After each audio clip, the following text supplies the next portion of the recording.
नमस्कार. आज आपण आलो आहोत वसईला श्री वाल्मिकेश्वर गोशाळा इथे. या माझ्या मैत्रिणी आहेत माझ्यासोबत. आज आपण गप्पा गोष्टी करणार आहोत. महत्त्वाचं सांगायचं म्हणजे आम्ही तिघींनी बँकेत बरीच वर्ष एकत्र काम केलेलं आहे. म्हणजे हा इंटरव्ह्यू खूपच स्पेशल होणार आहे आणि तुम्हाला सेव्हिंग्सबद्दल बचतीबद्दल खूप काही शिकायला मिळणार आहे. आज मॅडम आणि सुवर्णा, तुमचं दोघींचं स्वागत आहे. नमस्कार. तुमची ओळख करून द्या दोघींनी. नमस्कार, मी सुवर्णा फडके, वसई पापडी येथे राहते. माझं नाव आहे साधना हटकर. मी पण वसई जनता सहकारी बँकेमध्ये 38 वर्ष नोकरी केली आणि 60व्या वर्षी रिटायर्ड झाले.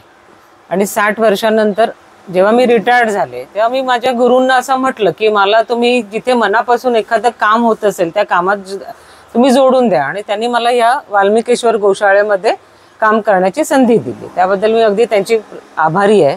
तर बचत ही गोष्ट, बचत कशी आहे की आम्ही जेव्हा बँकेत लागलो तेव्हा मला पगार होता ₹300. पण माझे पती जे होते ते सुद्धा वसई जनता सहकारी बँकेतच नोकरी करत होते आणि बचतीची सवय मला त्यांच्यामुळे लागली. या ₹300 सुद्धा ₹100 बचत करायची हे आम्ही दोघांनी ठरवलेलं होतं. आमचं लग्न झाल्यानंतर आमच्या घरामध्ये साधा मिक्सर सुद्धा नव्हता. त्याचं वाईट नाही, पण तो मिक्सर सुद्धा आम्ही जेव्हा ₹1200 जमा झाले वर्षभराचे, त्या ₹1200 आम्ही घरामध्ये मिक्सर घेतला.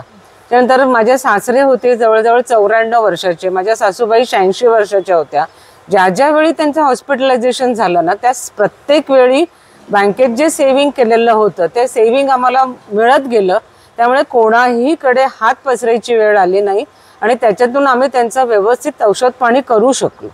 ही बचत म्हणजे ही सगळी गोष्ट आहे ना, ही बचतीमुळे शक्य झाली. त्या आज सुद्धा घरामध्ये तीच सवय आहे की आलेला पैसा संपूर्णपणे खर्च न करता आणि तो ज्या दिवशी पैसे येतात ना त्याच दिवशी बचतीसाठी बाजूला काढले जातात. एक आहे त्यावेळी आम्ही बँकांमध्ये रिकरिंग उघडत होतो, आज सुद्धा रिकरिंग आहेत, पण आता वेगवेगळे बचतीचे मार्ग झालेले आहेत. आज म्युच्युअल फंड आहे, शेअर्स मधली गुंतवणूक आहे.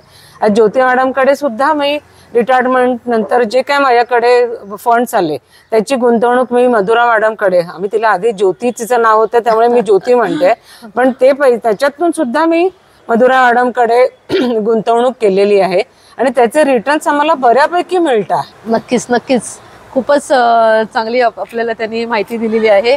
सुवर्णा, तुला मला माहिती आहे की म्हणजे सर्वांना माहिती आहे की बँकेमध्ये सुवर्णा मॅडमना बचत ज्या करतात तसं कोणी करू शकत नाहीये. म्हणजे तू एकदम म्हणजे काटेकोरपणे व्यवस्थित एकदम प्लॅन करून बचत करायची, आपल्याला सर्वांना माहिती आहे. तर मला विचारायचं की तुला कसं इन्स्पिरेशन मिळालं? माझ्या चुलत भाऊच तिथे आला होता आमच्याकडे, आपल्याच बँकेमध्ये, आणि त्याने मला सांगितलं की मला माझं एक फ्लॅट मी भाड्याने दिलंय आणि आता हे जे मी पैसे ठेवतोय FD ला ते मला त्याचे डिपॉझिट आलेलं आहे, ते पैसे मी बँकेमध्ये ठेवतोय आणि मला आता ते दर महिन्याला व्याज मिळणार आहे. त्यातलंही मी समजा त्याला 1300 व्याज त्यावेळी होतं तर त्यातलंही ₹1000 त्यांनी रिकरिंग काढलं. म्हणजे हे दोन्हीही माझे पैसे बाजूला पडले. तोही असा गरिबीतनच वरती आलेला आहे, पण आता तोही खाऊन पिऊन सुखी आहे, कारण त्याच्याकडनं ह्या अशा बारीक सारीक गोष्टींकडनं मधनच मी बचत करायला शिकले. मधले काही जणांना पैसे पुरायचेच नाहीत, सगळी लोन घ्यायची, मग सगळी लोन घेतली की हप्ते जायचे, मग महिन्याच्या शेवटी परत पैसे पुरायचे नाहीत. तर असं वागू नये हे पण मी शिकले. जेव्हा मी हाऊसिंग लोन घेतलं तेव्हाही मी ठरवलं होतं की हे हाऊसिंग लोन 15 म्हणजे बँकेसाठी आम्हाला ते 25 वर्षाचं असायचं. 20 वर्ष मुद्दल, 5 वर्ष इंटरेस्ट. तर तेही मी ठरवलं होतं की 25 वर्षाचं लोन आहे ते 20 वर्षामध्येच, 15 ते 20 वर्षातच ते क्लिअर करायचं. तर मी बाकीच्या सगळ्यांना असा सल्ला देईन आणि नवीन पिढीलाही असा सल्ला देईन की आता तर तुम्हाला इन्कमही खूप आहे, तर तुमचं स्पॅन लिमिटेड आहे. त्यामुळे तुम्ही तुमच्या म्हणजे आम्ही जी 20 ते 25% बचत करत होतो तर आताच्या मुलांनी 50 ते 60% बचतीमध्ये घालावं आहे. आता तुम्हाला ऑप्शन्सही खूप आहेत. आमच्या वेळेसारखं फक्त रिकरिंग आणि असे नाही आहेत, तर त्या बचतीचाही तुम्ही फायदा घ्यावा की तुमचं फ्युचर तुम्ही त्या यांनी सेक्युअर करावं. नमस्कार. किती खूप छान माहिती दिली आहे. मेन गोल्स त्या वेळेत पण त्यांनी गोल सेट केले आणि त्यानुसार त्यांनी प्लॅनिंग करून हाऊसिंग लोन कधी बंद करायचं, फॉरेन ट्रिप करायची, नोकरी कधी सोडायची, हे सगळे त्यांनी गोल सेट केले, म्हणून त्यांना ते पॉसिबल झालं. तर खूपच शिकण्यासारखं आहे ते सुद्धा. 2-3 दिवसापूर्वीच तो व्हिडिओ बघितला आणि त्यांनी 1-2-3 स्टेटमेंट्स म्हटलं. पैसा आहे तो वाचवायलाच पाहिजे, म्हणजे 3 वा त्यांनी सांगितले. 3 वा सांगितले मॅडमनी, रचना मॅडमनी. त्याच्यामध्ये पहिला वा म्हणजे पैसा वाचवा. आपण खर्च करत असताना, कमवत असताना आपण पैसा वाचवलाच पाहिजे. दुसरा वा आहे वाढवा. तुम्ही तो पैसा वाढवा, नुसतं बचत करून नाही, प्रॉपर ठिकाणी तुम्ही इन्व्हेस्ट करा. वेगवेगळे आपल्याकडे आता एव्हेन्यूज आहेत इन्व्हेस्ट करायला, ते करा आणि त्याच्यामध्ये पैसा वाढवा. आणि तिसरा वा आहे, काय असेल तिसरा वा?